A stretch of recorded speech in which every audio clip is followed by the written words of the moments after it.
म्हणून जेव्हा एखादा खड्डा पडतो त्याच्यामध्ये डांबरीकरण करतो तर त्याचे कॉर्नर जे असतात, जे स्पेस त्याला आपण बोलतो, ते कॉर्नर टायर लागून लागून उखडतात. हा नॅचरल आहे. ह्यामध्ये मी किंवा कॉन्ट्रॅक्ट ह्याला कॉन्ट्रॅक्टर नाही नेमला जात.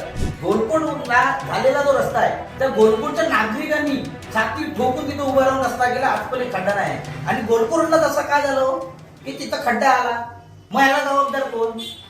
गोलकोंडला झालेला जो रस्ता आहे त्या गोलकोंडच्या नागरिकांनी छाती ठोकून तिथे उभा राहून रस्ता केला. आज पण एक खड्डा नाही आणि गोलकोंडला तसं काय झालं की तिथं खड्डा आला, मग याला जबाबदार कोण? आज आपण पाहिलं तर या ठिकाणी गोलकोटच्या रस्त्यावरती पडलेल्या खड्ड्यामध्ये युनिटी सोशल ग्रुप यांनी या ठिकाणी वृक्षारोपण केले, भात लावणी केले. या ठिकाणचे नगरसेवक साजिद सरगुळ्याचं काही चालत नाही, ते प्रयत्न करतात असं मत त्या ठिकाणी रही साळवी जे आहे, जे शरद पवार गटाचे आहे, त्यांनी या ठिकाणी व्यक्त केले. आपल्याला साजिद सरगुळे सर काय सांगतात? पहिली गोष्ट, हा शरद पवार गट तुम्ही काहीतरी सांगितलं, युनिटी सोशल ग्रुपच्या वतीने आज खड्डे युनिटी सोशल ग्रुप हा काय आहे गोलकरोडवरती अजून तरी मला तरी नाही माहिती मूळ मुद्दा. दुसरा, माझं चालत नाही हे बोलतात, ही खरी गोष्ट असू शकते त्यांच्या मानसिकतेनुसार. तुम्ही स्वतः कबूल करता. पहिली गोष्ट आहे, साजिद सरगुळे स्वतः कबूल पहिली गोष्ट आहे का, पहिली गोष्ट की त्यांच्या सांगण्यानुसार जे तुम्ही शब्द उच्चार केला की माझं चालत नाही, त्यांच्या सांगण्यानुसार चालत असेल. पण माझं चालणं किती आहे ते तुम्हाला सांगतो. मी ह्या गोलकोरड परिसरात पहिल्यांदा ह्यांच्या आयुष्यात पुऱ्या राजकीय कार्यकर्ते की त्यांनी नाही केले ना ते मी करून दाखवलंय. 1 कोटी रुपयाचा नमो उद्यान गार्डन आणलाय. पहिली गोष्ट, 72 लाखाच्या आसपास निधी मंजूर करून आणली आहे ह्या गोलकोरड वरती. ह्या पावसाच्या आधी ह्या ज्या रस्त्याचे खड्डे बोलतात ना, हे पावसाच्या आधी मी खड्डे बुजवले. पहिली. दुसरी गोष्ट पडले कसे सांगतो. शांत असाल तर मी सगळ्या उत्तर देतो. तुम्ही पत्रकार आहात, मी तुमची रिस्पेक्ट करतो, तुम्ही सगळं ऐका, सगळे प्रश्नांची उत्तरे मला देतो. दुसरी गोष्ट, आता असलेल्या बॉडी ही सगळी बॉडी ऍक्टिव्ह आहे. नगर अध्यक्ष म्हणून सक्षम आहे, सगळे सक्षम आहेत आणि एकामेकाला सावरून घेणार आहेत. असलेल्या शेखर निकम साहेब आमदार आहेत, त्यांनी पण मला शब्द दिला.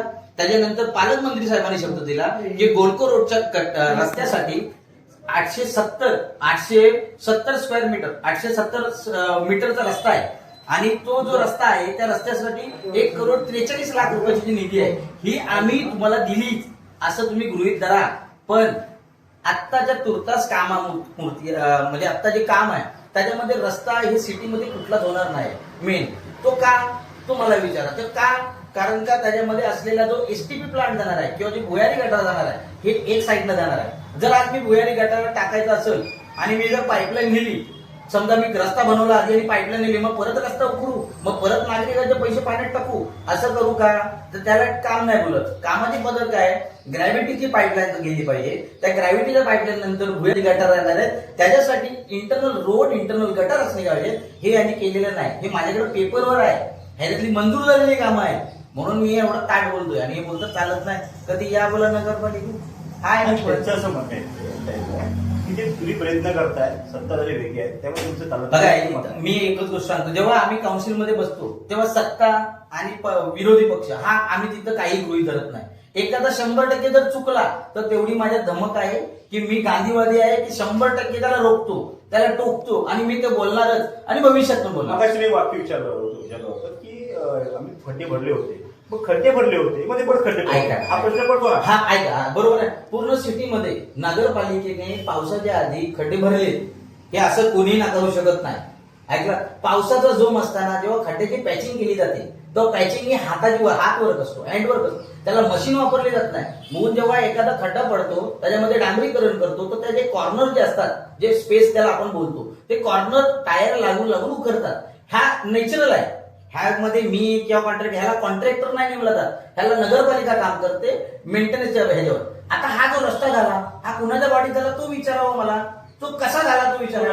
आता हा जो रस्ता जो तुम्ही उल्लेख करताय ह्या तेव्हा नगरसेवक कोण होता तो विचारा तुम्ही, तेव्हा तुम्ही ती माहिती घ्या. दुसरी गोष्ट सांगतो बघा, गोलकोंडला झालेला जो रस्ता आहे त्या गोलकोंडच्या नागरिकांनी छाती ठोकून तिथे उभा राहून रस्ता केला. आज पण एक खड्डा नाही आणि गोलकोंडला तसं काय झालं की तिथं खड्डा आला, मग याला जबाबदार कोण?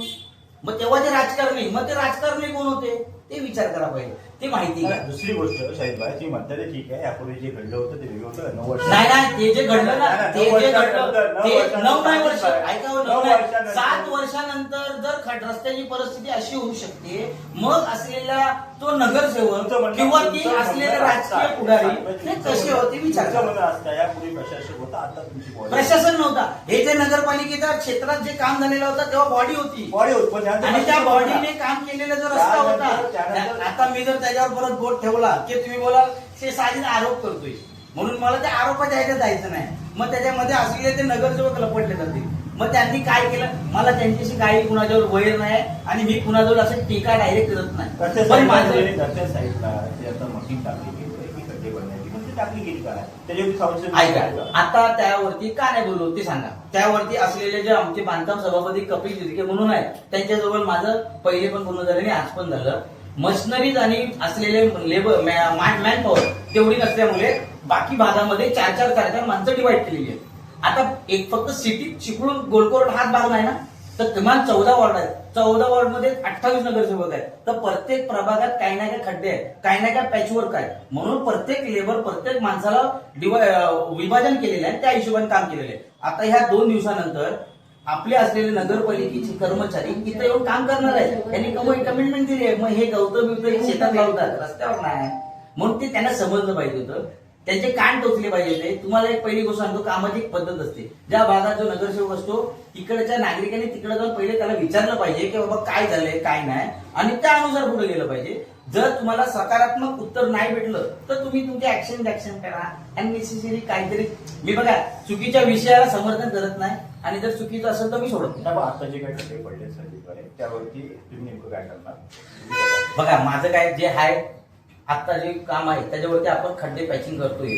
असं आहे नाही की यांनी हे केले म्हणून आपण करतोय असं काय तुम्ही ते करणारच आहात. करणारच आहे. तो कामच आहे, तो नॉमिनल काम आहे. पण ज्या पद्धती तुम्हाला काम सांगितलं की भुयारी गटार जाणार आहे, त्याची लाईन जाणार आहे. आताच्या कंडिशनला लोकांना खड्ड्यातून त्रास होतोय, खूप त्रास होतोय. तुम्हाला त्या गोष्ट माहितीसाठी सांगतो. 5 दिवस अगोदर मी स्वतः कॉन्क्रीटची गाडी मागवली होती. माझी कॉन्क्रीटची गाडी मागविल्यानंतर मी इथं जे खड्डे फिलिंग केले त्यात पाऊस एवढा जोरात लागला की तो मटेरियल थांबत नाही. आता मला सांगा, एक स्वाभाविक नॅचरल विषय आहे, जर पाऊस एकदम जर जोरात असेल, पावसाचा क्लायमेट असेल आणि जर त्याच्यात आपण हे काम करतो तर कसं टिकणार हो? स्वाभाविक आहे. पाऊस केल्यानंतर आपण पाऊस गेल्यानंतर तुम्हाला बोलायसाठी इथं भेटणारच नाही विषय, तेव्हा आपण दुसऱ्या विषयावर बोलू. आणि मला कसं माहितीये काय की काय करतात काय नाही, मी त्यांनी मला सांगितलं पण नाही की काय करतात किंवा त्यांचा आणि माझा काही आता लांब लांबपर्यंत पण संबंध नाही. पण त्यांचं कर्तव्य असं होतं की बाबा आपण पहिले जर विचारलं पाहिजे आणि पुढे चर्चा करू. आणि जर नाही झाली असेल तर तुम्ही मला सांगायचं. मी जर कामाचा अजेंडा जर दिला ना ते ह्यांनी मागील राजकीय कार्यकर्ते की जेवढं नाही गेले तेवढं मी त्यांना दाखवा. आपण आतापर्यंत पाहिलं तर या ठिकाणी साजिद सरगुळे यांचं कामाची पद्धत वाखण्यात होती, कारण साजिद सरगुळे आक्रमक भूमिका असते आणि प्रत्यक्षात त्यांनी आता 1 कोटीच्या आसपास ही कामे केलेली आहेत. खड्ड्याचा विषय आहे तो त्यांनी आता घेतलाय मनावरती की आता मी खड्डे पूर्ण भरणार, कारण आता पुन्हा दुसरे जे काही 2-3 कामं आहेत त्यानुसार आता आपण थोडंसं थांबलोय. पण पाऊस असल्यामुळे असा काय प्रकार घडतोय, पाऊस कमी आल्यानंतर खड्डे पण पुन्हा भरण्यात येतील असं मत या ठिकाणी साई सरगुळे व्यक्त केलं. धन्यवाद. त्यामुळे साई सरगुळे निसाशिक नवराष्ट्र चिपळूण.